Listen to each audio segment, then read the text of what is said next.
Hello and welcome back to my channel. Today I'll be showing you how to make a quilt as you go baby quilt in a square design. This can be adapted to any size and is kind of has a modern look to it.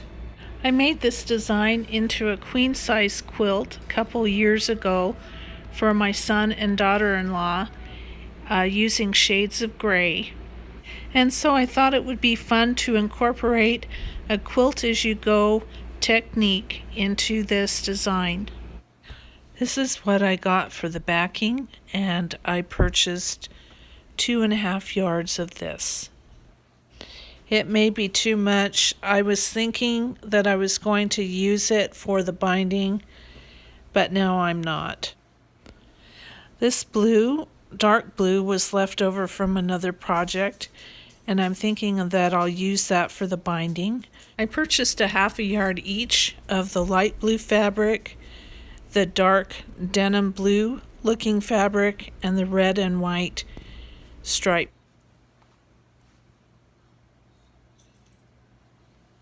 The rest of these pieces are scraps that I had from other projects that I think can work with this baby quilt. I washed and ironed all of the new fabric that I purchased.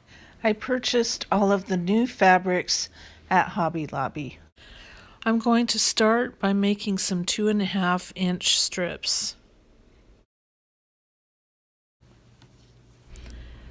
This is the blue fabric that I think I'll make the binding out of. And I'm just looking at it to see if it matches the backing well enough. So I continue cutting out 2.5 inch strips. And I don't know why I'm having so much trouble here, but you'll see that I end up with it not being a straight piece.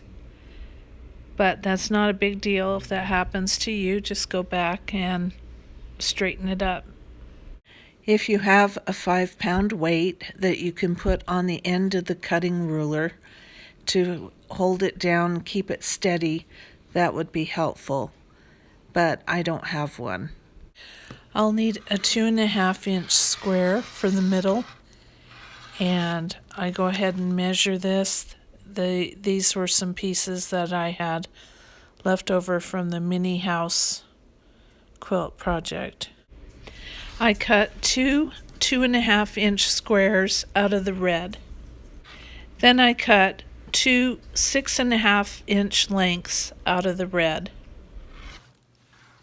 Then I cut two 6.5 inch lengths out of the dog print.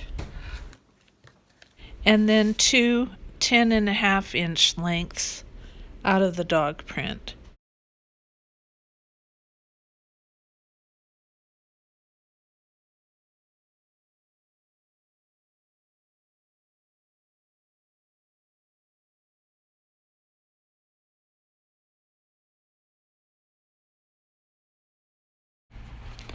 I'm going to be using this batting, and it measures 45 by 60 inches.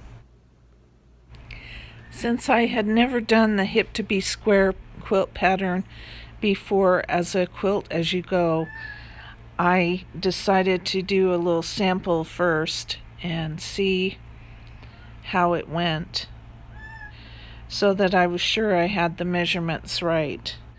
I sewed these 2 blocks and then I sewed them together. I sewed the front seam together with my sewing machine.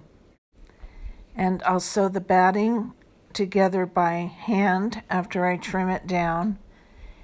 And then the back seam I will flip over and stitch by hand.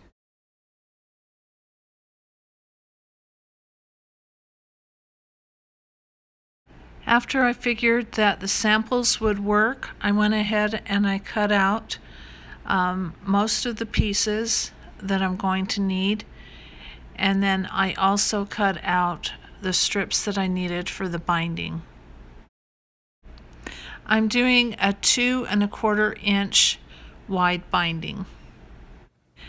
Next, I cut out the squares that I would need out of the batting, and I'm going with 11 1/4 inch squares. It's a 10-inch square when finished, and you'll need a little extra for the seam allowance as well. You may be able to do it with less fabric and batting, but I just feel like I need that 1 1/4 to feel more comfortable. I'm using the same size for the backing pieces. This is such a cute fabric. I'm making this for a niece who's having a baby in August, and I don't think she watches my videos, but we'll see. So what I want you to see right here is that I chose a non-directional patterned fabric for the back.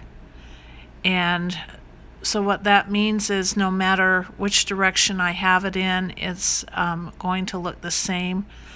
And if I had a patterned fabric that the dogs were all going one way and I put it upside down, it would show.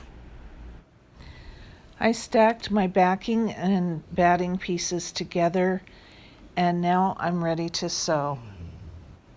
I'm using a brown thread, and also my walking foot is on my machine.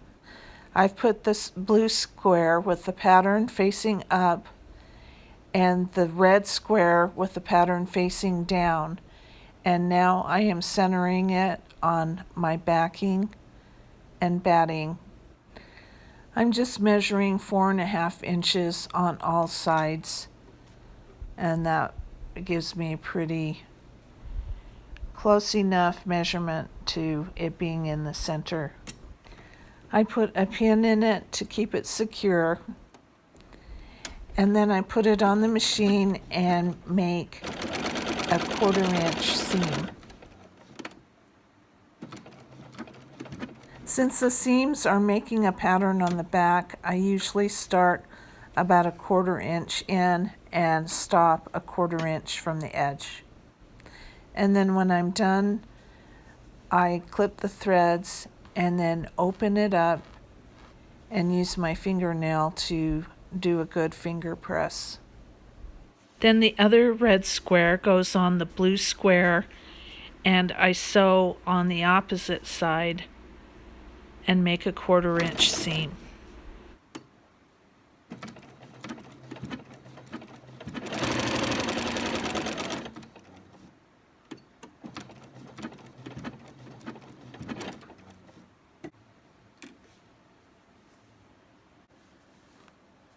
The 6.5 inch red length goes next, face down.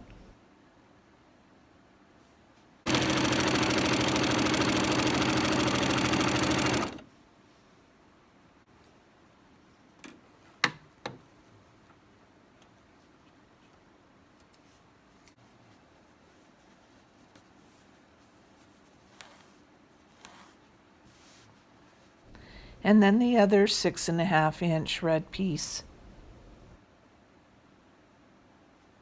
Because it's a quilt as you go, you'll need to remember to tack down at the beginning and ending of each seam.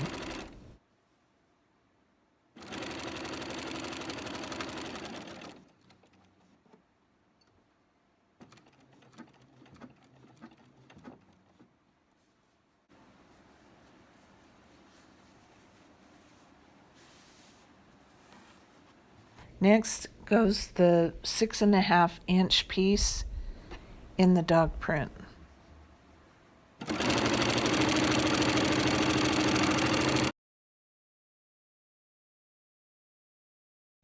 And the same on the other side with the other 6.5 inch strip.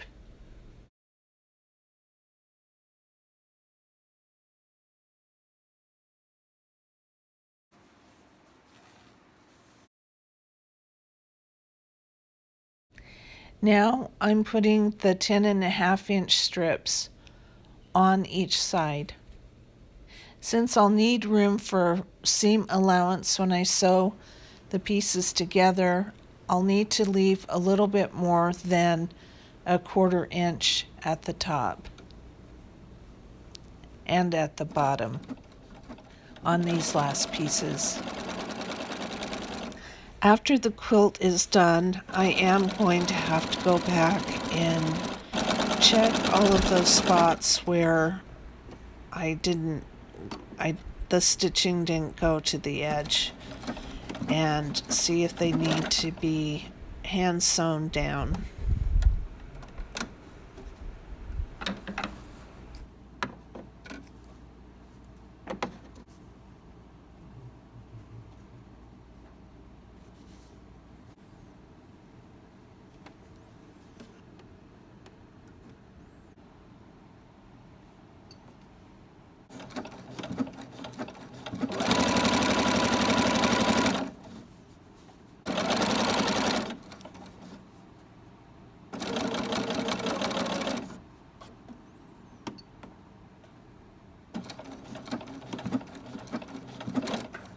And voila, this block is done, and now I'm moving on to another one. And here's a miscut square. The piece with the dog on it was too big, so I just trimmed it slightly with my scissors, and now everything fits.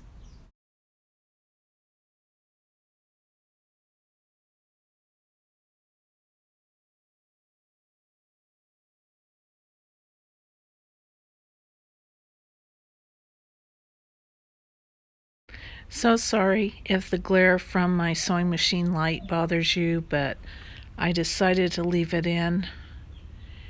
I'm not Spielberg, so just bear with me on these videos. If you want more top stitching or quilting on your quilt block, you can go back and do that after it's done and before you put the blocks together. You could do a serpentine or a wavy line, or even a zigzag, or even a straight line in the spare spaces if you wanted to, but I left it plain. And does anybody else have problems with their pins sticking to their scissors? Leave a comment if that's a yes. I decided to leave this in as well because I am not the perfect seamstress, and I have stuff like this happening to me all the while I'm sewing. And I still have what I consider is success. So if I can do it, you can do it too. I like the way this block turned out, and there's a view of the back so you can see how the stitching looks on the back. I'll go back later and trim off all those little threads that are poking out. I'm showing part of this next block that I sewed because when I went to put one of the strips on it, I realized that I had cut it incorrectly and had made it longer than it was supposed to be. If you do this, you don't have to stress, you don't have to get the rotary cutter back out and the mat back out. All you have to do is sew the piece on to the edge, just fold it over, and then just slip your scissors in between the fold and cut it off that way. I now have 12 blocks done, so I laid them on my bed to see how it looked, and I'm going to make 8 more. This is what's left out of the dog fabric after I've cut out all of the pieces, and this is what's left out of the light blue fabric. This is what's left out of the red and white striped fabric, and then this is what's left out of the dark blue kind of denim washed looking fabric. I had just enough batting in the size that I bought for a baby quilt. However, I miscut the last couple of pieces and came up a little short, and that's what I'm showing you there. But I was able to add a few pieces onto the short squares, and that turned out just fine. So with my regular foot, presser foot on, and the zigzag stitch, I just zigzagged those two pieces together. Since I had the regular presser foot on, I decided to sew the pieces together for the binding. So I overlapped them with right sides together like that, and then sew a straight seam from corner to corner. And then when I open it up, I have a perfect diagonal stitch. So I'll just need to iron that piece in half when I have the iron out, and then my binding will be ready to go. I laid out all of the pieces on my bed in the order that I wanted them and took a picture of it so I'll have a reference. And then I stacked them in columns. I like to put a pin in the one that is the top piece so that I can always have that as a reference and keep things in order. So I'm lining up the first two blocks to sew together, and I put the right sides together. I'm doing it a little different this time than I did with the teal and gray quilt, and instead of adding sashing, I am sewing directly to the fabric that's on the blocks. I'm going to start by sewing the two front pieces together, and to do that I need to make sure that I have the backing and the batting out of the way. So on both pieces I will pin that to the back part of the block. Then I will line up the front pieces together and pin them. I alternated the direction of the blocks, so one side is a little longer than the other because it doesn't have seams. So I just centered it the best that I could. I get that evenly pinned and then take it to the sewing machine and sew it together. So here's the first two, just 18 more to go.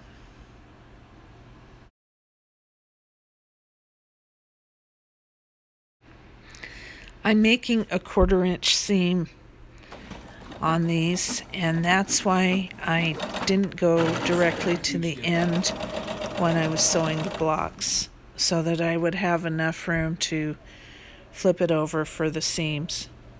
I took the walking foot off to sew. Sometimes I start the block or the piece too close to the edge, and then the fabric goes down into the area where the needle goes through. It gets stuck and it's so frustrating, but I just pull it out, and I didn't show, but I ripped out, it was a little knot of thread, and then just started over.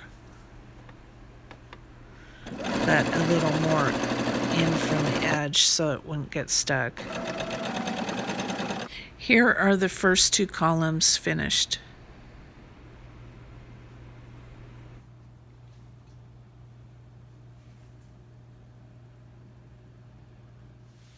It's a few days later, and I'm trying to figure out the best way to do this, trying to smooth it out, and then I decide that it's probably going to be best to iron the top to make sure that it's pressed out and that it's even.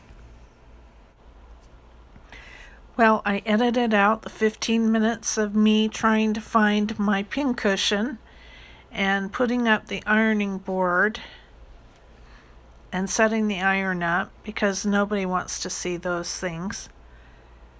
But let me know in the comment section if you lose things when you're sewing and you can't find them. Ironing that flat made all the difference. I don't feel like I'm struggling with it anymore. So what I'm doing now is I am just pulling back the fabric part of the back and pinning it so it doesn't get into my way, so that I can cut the batting flush, the two pieces flush with each other.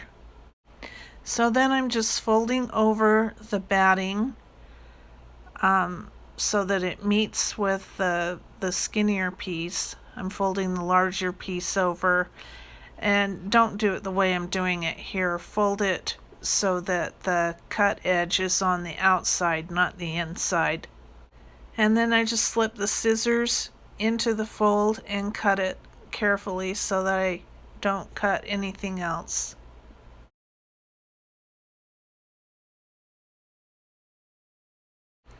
And voila, the two pieces meet perfectly.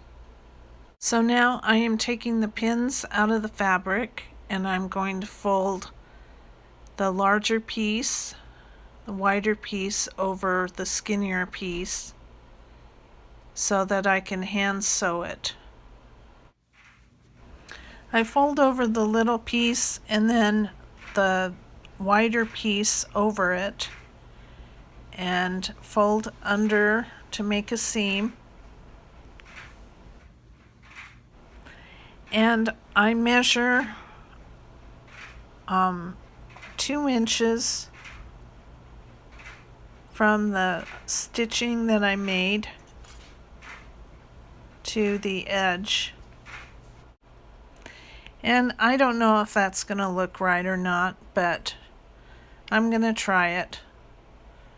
I am making this up as I go, if you haven't figured out by now.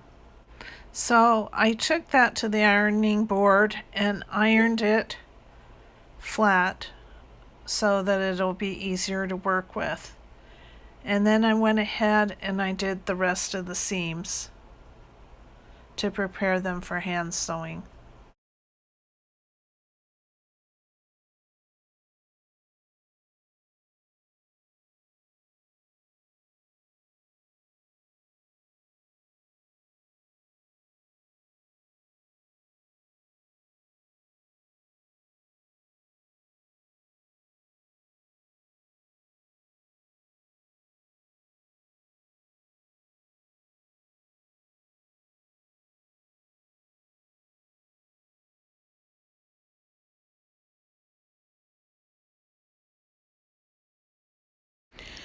The two pieces of batting need to be sewed together, and so I'm just going to do that quickly with a hand stitch. I'm pulling back the back fabric and pinning it down so it doesn't get in the way of hand stitching the batting. And then I'm also pinning the batting down to keep it from moving. I have a needle with some white thread, which I've knotted with a really big knot at the end. And so I pull that through carefully so that it doesn't go through, that the knot doesn't pull through the batting. And then I just do just a running stitch, or just a, I don't know what you call it, but it's not a pretty stitch, and I'll show you closer what it looks like. You just need to connect the two pieces together so that they don't shift and move around once you've closed up that part of the quilt. I'm being careful to only connect the batting and not the fabric that's underneath it.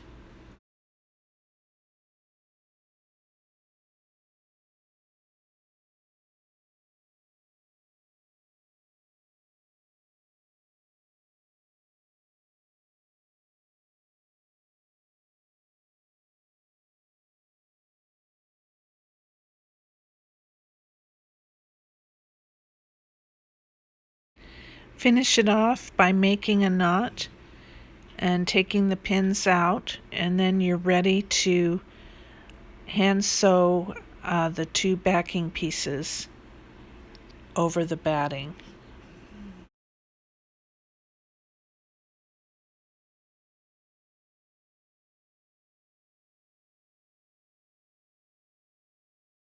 So because the pieces aren't totally sewed to the edge, they can shift and pull out of alignment, and I made a few mistakes as I was sewing these two together. But I picked out the stitching and redid it. This camera angle is a little weird, but I'm trying to show you that I am pinning the pieces so that they stay put, and then I go ahead and I hand sew that part together. And there's Mr. B's foot in the background. He's watching the NBA playoffs, or one of the games before the playoffs. It was the Denver Nuggets and the Phoenix Suns, and our Suns won. I'm usually not this inept at hand stitching, but I have old eyes, and I usually need to hold the piece closer to me than I can when I'm filming. The next time you see me, the columns will be ready to be sewn together. As you can see, my cutting was a little less than perfect, and there were a few spots where it didn't meet up exactly. The batting didn't meet up exactly.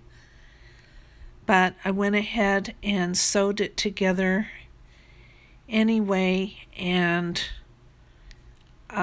just made a little looser stitch where it had a little bit of a gap. So if that happens to you, it's not a big deal. Just sew a little looser there. I laid the columns out on my couch just to make sure that they were all lining up right before I sewed everything up. A couple of days later, and I'm sewing the columns together. I had marked the columns on the top block with pins so that I would know which column was which. So that's 3 pins, that's the third column, and I put a pin in it vertically as a secret code so that I would remember to go back and do something on it. And so now I've forgotten what that was. I found a chart that had the sizes for different size beds for comforters or quilts, and then adapted it to how many, or approximately how many blocks you would need for those sizes. I'm not sure how much overhang that would give you, so you may have to measure first with a measuring tape. So now I'm just pulling back the batting and then the fabric back so that it's out of the way so that I can pin the seams together, in the same way that I sewed the individual blocks together earlier. If you do decide to do a bigger size than a baby quilt in this pattern, I would suggest that you do it in portions, sewing 6 to 8 blocks together first, and then sewing those sections to each other to make the sewing more manageable.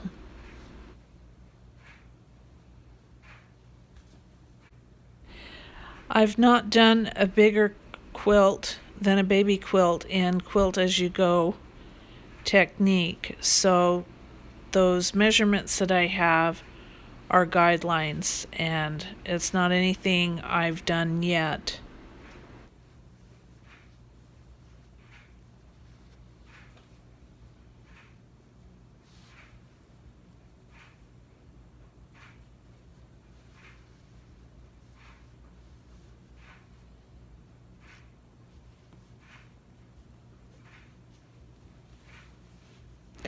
Now I'm matching up the seams to sew together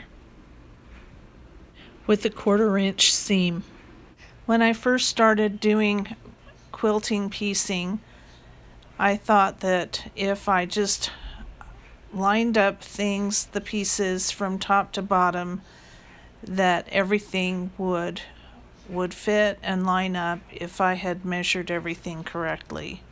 But it usually doesn't work out that way. So what I do is I line up the middle parts first, going from seam to seam, and then you stretch or ease it together to make it fit in between the intersections. I don't know if that makes sense, but if you're new to quilting, I thought that I needed to put this in there. So with the first two columns pinned together, I take it to the sewing machine to sew them. Using a 1/4 inch seam, like I did when I sewed the blocks together.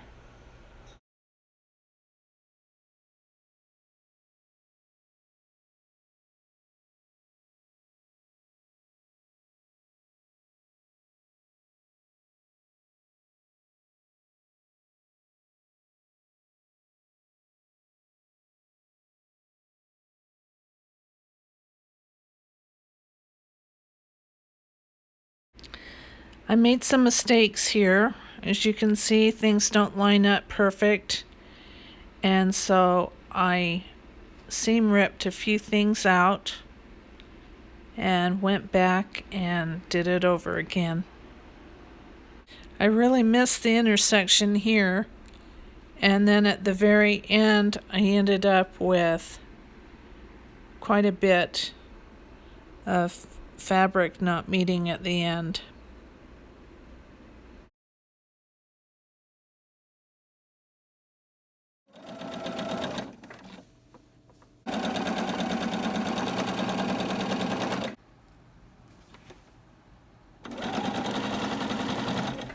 The reason it was so tricky to get everything lined up and even on this, remember, I didn't sew the seams down to the end when I was doing the Quilt As You Go, and so that made everything loose at the end, and so you just need to pin it really well before you sew it up.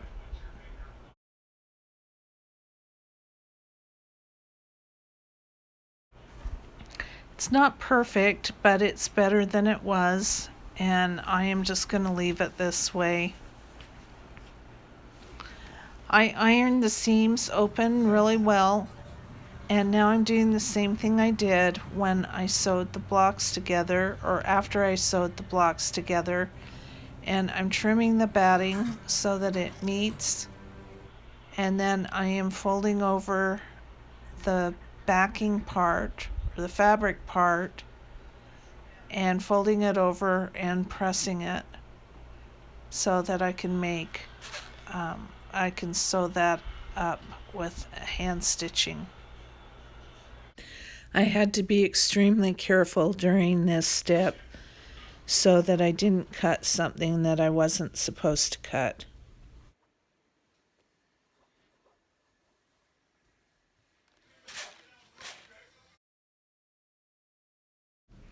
And I'm measuring 2 inches from the stitching to the folded edge, just like I did when I was connecting the blocks.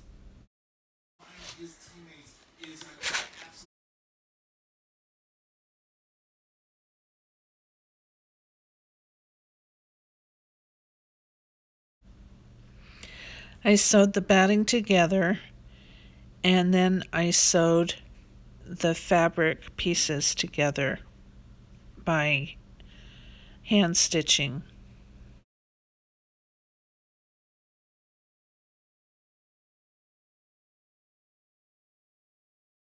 Then I trimmed all of the edges with the rotary cutter to make them even.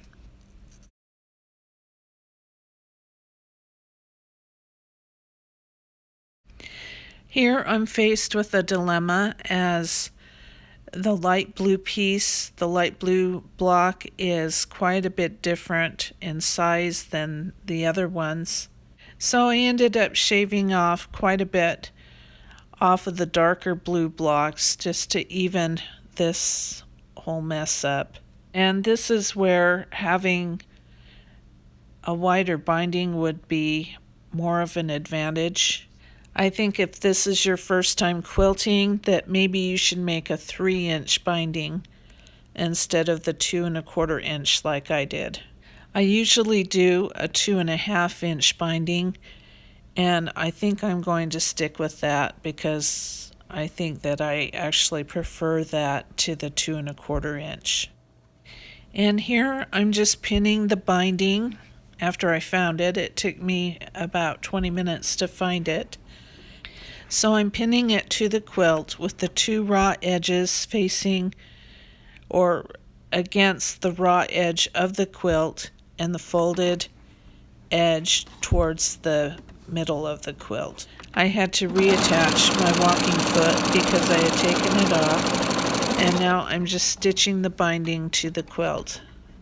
When I get about 1/4 inch from the edge of the quilt, then I lift up the presser foot, pivot it, and then stitch it off the end diagonally. Then to start a new side, I fold the binding over like this and then start stitching about 1/4 inch from the edge so that it doesn't catch that fold. I'll leave the link to the video that Jenny Doan did on all about binding and sewing binding. I'll leave that in the description box.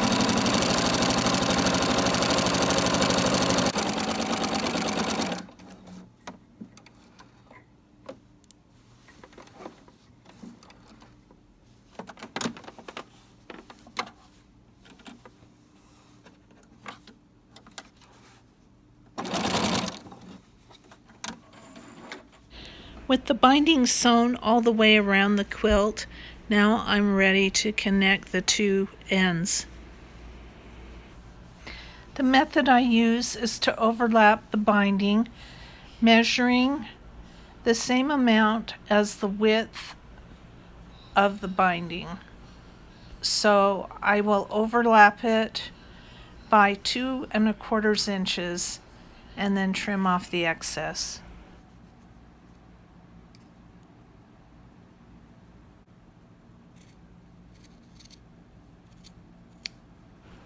With right sides together, I crisscross the 2 ends of binding. And you're going to see how I got myself into some trouble here because there was not enough give in the binding. I had sewn it too close on the left side, and so it was difficult to make it lie flat to sew it down. I struggled with it for quite a few minutes before I just bit the bullet and decided to take out some stitching. And I was too lazy to go find my seam ripper, so I was trying to cut it out with scissors. And then I realized I'm going to be a lot more mad at myself if I end up cutting this after all this work I've put into it. So I found my seam ripper and I ripped out a couple of inches, which gave it enough give to be able to match it up and let it lay flat and to sew it up.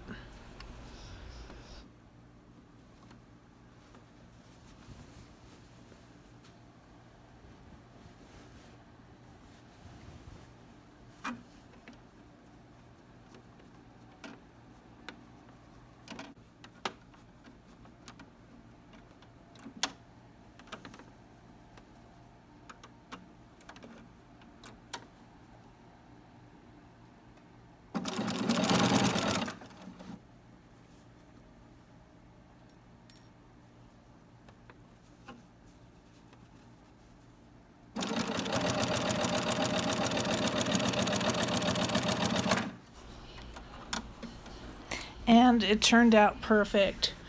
I always check it first, make sure it lies flat, and before I trim it off. And would you look at that? I thought it was perfect, but I'm not going to sweat it. I'm just going to trim it off. Nobody's going to see it. Nobody's going to know about it but you and me and about 10 other people who watch this video. So then I fold it down to complete the binding, and all I have to do now is just hand sew it to the back. You could certainly machine stitch this to the back if you wanted to.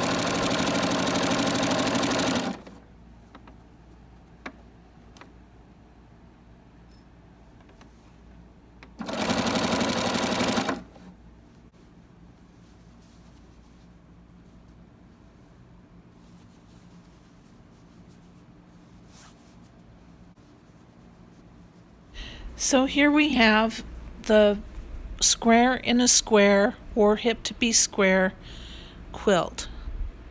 It measures 40 inches by 50 inches. Here the quilt is completely finished, and I'm showing you with my finger where I could have done more machine quilting if I had wanted to. You can do that if you want. I could have also stitched in the ditch right there and the horizontal and vertical seams, but I didn't. I think it turned out cute, and I'm excited to send it to my niece. A shout out to Corey and Nolan and baby boy. This probably took me just under 2 months to make, working on it every couple of days for 1 to 2 hours. So it's totally doable, and you could have fun with lots of different color combinations. So this next part is a total I can't believe I did that moment. My son discovered that I had sewed a pin inside of the quilt. I was able to open up the back seam and fix it by pulling it out. We checked carefully for more pins, and there weren't any. So you'll do better than I did. Thanks for watching. Please like and subscribe. And as always, happy quilting. Bye-bye.